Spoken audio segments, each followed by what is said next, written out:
رب ذوالجلال نے قرآن مجید برہان رشید سورہ الرحمن دے اندر اپنے بندوں کے اوپر جو احسان فرمائے وہ اللہ تبارک و تعالیٰ نے بیان فرمائے، اور اس کی تفسیر میں لکھا ہے کہ سب سے زیادہ جو اللہ تبارک و تعالیٰ نے اپنے بندوں پر انعام فرمائے وہ تین ہے۔ سب سے پہلے کہ اللہ جل شانہ نے گندم اور اناج میں کیڑا پیدا کر دیا۔ اگر خالق کائنات یہ نہ پیدا کرتا تو لوگ سونے اور چاندی کی طرح انہیں بھی ذخیرہ کر لیتے اور لوگ بھوک سے مر جاتے۔ اور دوسرا فرمایا کہ اللہ جل شانہ نے مردے کے جسم میں بدبو پیدا کر دی۔ اگر اللہ تبارک و تعالیٰ ایسا نہ کرتا تو لوگ اپنے پیاروں کو دفن ہی نہ کرتے۔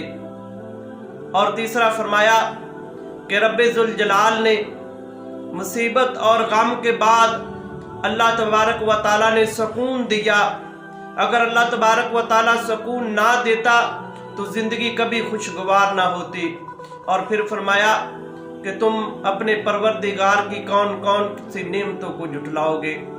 دوستان محترم، انسان دے پاؤں تو لے کے سر تک اللہ تبارک و تعالیٰ دیاں ساریاں نعمتاں انسان دے اوپر نے، اور اللہ تبارک و تعالیٰ دی سب تو جڑی بہترین نعمت ہے وہ اللہ تبارک و تعالیٰ نے انسان نو تندرستی عطا فرمائیے، اور اکھ انسان دے اللہ تبارک و تعالیٰ دی نعمت عظمی ہے، زبان نعمت عظمی ہے، ہاتھ نعمت عظمی ہے، اور پیر نعمت عظمی ہے، اور زندگی اللہ تبارک و تعالیٰ نے انسان نو نعمت عظمی عطا فرمائیے۔